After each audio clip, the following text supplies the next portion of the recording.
right, welcome in. We are going to preview the NFC North as seen on episode 26 of the PFF Forecast. Check us out on iTunes. Also, make sure you guys get a PFF Elite subscription.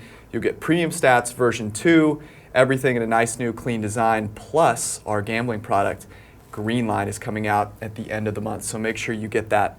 Eric, let's talk about the NFC North. Your beloved Minnesota Vikings are here, and they're our favorites to win this division. So talk a little bit about where we have them and relative to Vegas, how do we feel about them? Yeah, so their over-under's 10. We have about 8.5. Probability of winning the division about 34.5. A little bit low, but I think one of the reasons is there's still uncertainty surrounding Kirk Cousins. There's also the fact that 12 of the toughest 13 schedules are in the NFC. The Vikings are 5th in terms of strength of schedule with our PFF ELO system. So that's why we have them as favorites, but it's not the 10 wins that I think the market has them at. Yeah, so if you go to mybookie.ag, you'll see the Vikings over-under right now at 10 wins. Obviously, we like the under there, under currently minus 105, so decent bit of value. Kirk Cousins, the interesting thing about him is that he was a cluster 4 quarterback last season. He'd been cluster 2 the previous 2, and the interesting thing about that is the Redskins really saw a decline in that offensive line. The Vikings offensive line is not great right now. One player slated to start with above a 70 PFF grade. So we'll see. Yeah, and a lot of injuries up front so far in the preseason. We still haven't seen their center practice. Both guards have been out.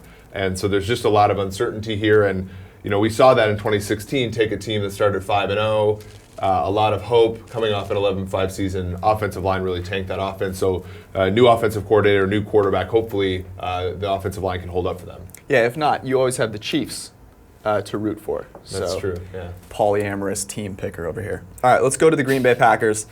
We've got them at just over 8 wins at 8.02. Vegas, however, loves them some Green Bay Packers. They are at 10 on mybookie.ag. The over there, minus 105. The under, minus 125. So we have almost a 2-game disparity between the Packers win total on our side versus Vegas. There's some reasons there. So before you get way too triggered, what's the number one reason? Yeah, so for us, it's the fact that our PFF ELO system only regresses to the mean for the quarterback a certain amount, and we've seen a lot of traditional quarterback changes going from a veteran to a rookie or going from a poor player to an average player. We don't necessarily see all the time a team going from somebody like Brett Hundley to a player like Aaron Rodgers during the course of an offseason. So that's one explanation. I think the other explanation is that they were simply not a very good team at times last year. They were 32nd in the NFL in allowing EPA per pass play. So defensively, they're sort of bad in all the wrong places. Now, they drafted 2 players high in the draft to help that out, but they've also done that in the past, right? So projecting them to be like these solutions is not necessarily, I think, sage at this point. Plus, like the Vikings, they have a tough schedule at 7th in terms of strength of schedule. Yeah, the thing that I'll mention is even though we don't like them necessarily to win 10 games, if they make the playoffs, we do like them basically to have about as good a chance as Minnesota of winning the Super Bowl, which I think speaks to the fact that, look, once you get into the tournament, if you have Aaron Rodgers, anything can happen. Plus, the 2 guys they drafted stopped the pass. We saw what that did with the Saints last year, drafting Marshawn Lattimore. Let's move on to the Detroit Lions. Currently, we have them winning just under 8 games at 7.89. Vegas has them at 7. We have the over at minus 155. Yeah, How do you feel? So I think that's signaling sort of more towards the 7.5 than the 7, Yep. which would put our number kind of right there at 7.89. I think what's interesting is that Detroit finished last year with a better PFF ELO rating than Green Bay, but obviously with the adjustment according to the quarterback position, we have Green Bay a little bit higher. I think with Detroit, what you have is you have a great supporting cast, right, with Marvin Jones and Golden Tate, and a pretty good offensive line, which they fortified in the draft. The issue is those things are not necessarily as stable as quarterback play, and Matthew Stafford has sort of been sort of that second-tier guy the whole time. And the question is can that second-tier guy sort of overcome the fact that his division has 2 really strong teams and a third team that I think that is going to increase this year? Yeah, those wide receivers, the most positively graded targets last season. Not too bad. You know how I feel about Golden Tate. He's my do, man. yes. All right, maybe the most interesting team in this division, the Chicago Bears. We've got them at 7.36 wins this season. Vegas, 6.5 on mybookie.ag. As we saw with the Lions, a lot of juice there, minus 145 on the over. So really more like 7. But I think there's a lot of reason to like the Bears. How do you feel about them? Yeah, I think with Matt Nagy coming over from Kansas City, it always seems like, and obviously, Oh wait, your other team.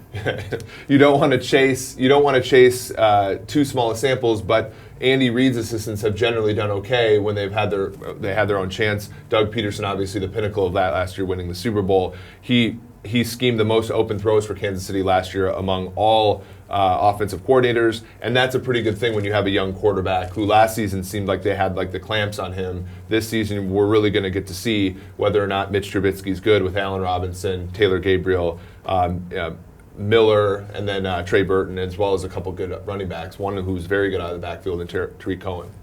Yeah, the interesting thing about those open throws, we're talking about throws with a step or more of separation, those throws nearly double your yards per attempt. So like the value there is massive. Plus the Bears almost never threw. They threw on first and second down least most often in the NFL in close games. That's not good. Yep. So combining those two things I think could help a lot. They had the 5th best defense in our opponent adjusted rankings. So a lot of reason to like the Bears. Let me ask you this to close it out. You have to make one bet on this division. Who are you going with? I think I'd go with the over with Chicago, 24th in strength of schedule. We've seen situations where it seems like once every year either Green Bay or Minnesota implodes. That's gonna leave a little bit of an opening that I don't necessarily see that the market is taking into account. And I think Chicago 6.5 is not they've won 6 games at times with John Fox, doing all the things that you're talking about, running on 1st and 10, running on 2nd and long, putting the clamps on your quarterback, having a defense without a pass rush. We see a pass rush probably regressing towards the average this year, and that team is, I think, open, maybe a little bit of a regression from Detroit, and that 7-8 wins is wide open for Chicago, I think. All right, that's very kind of you. I'm going to go with a bet that will pay out a little bit better if it hits, which is Minnesota under 10, minus 105 right now on my bookie. I just feel like there's too much there. I don't think Kirk Cousins is better than Case Keenum was last year, and that worries me a little bit. In fact, I think he might be worse as far as eluding pressure. Case Keenum was sort of otherworldly last season at doing that. So even though I love Stephon Diggs, Minnesota Vikings under 10, that's my bet. The thing that people have to remember when they're comparing Kirk Cousins to Case Keenum is you're comparing one player's average to another player's maximum, or sort of tail distribution, and that's difficult to do. Even if Keenum on average is not quite as good as Cousins, that's not what the Vikings need. The Vikings need what Keenum provided last season, and that, I think, is a bigger stretch than what people are believing. Ridiculous. You heard it here first. NFC North. Check us out, PFF Forecast. Get your PFF Elite subscription.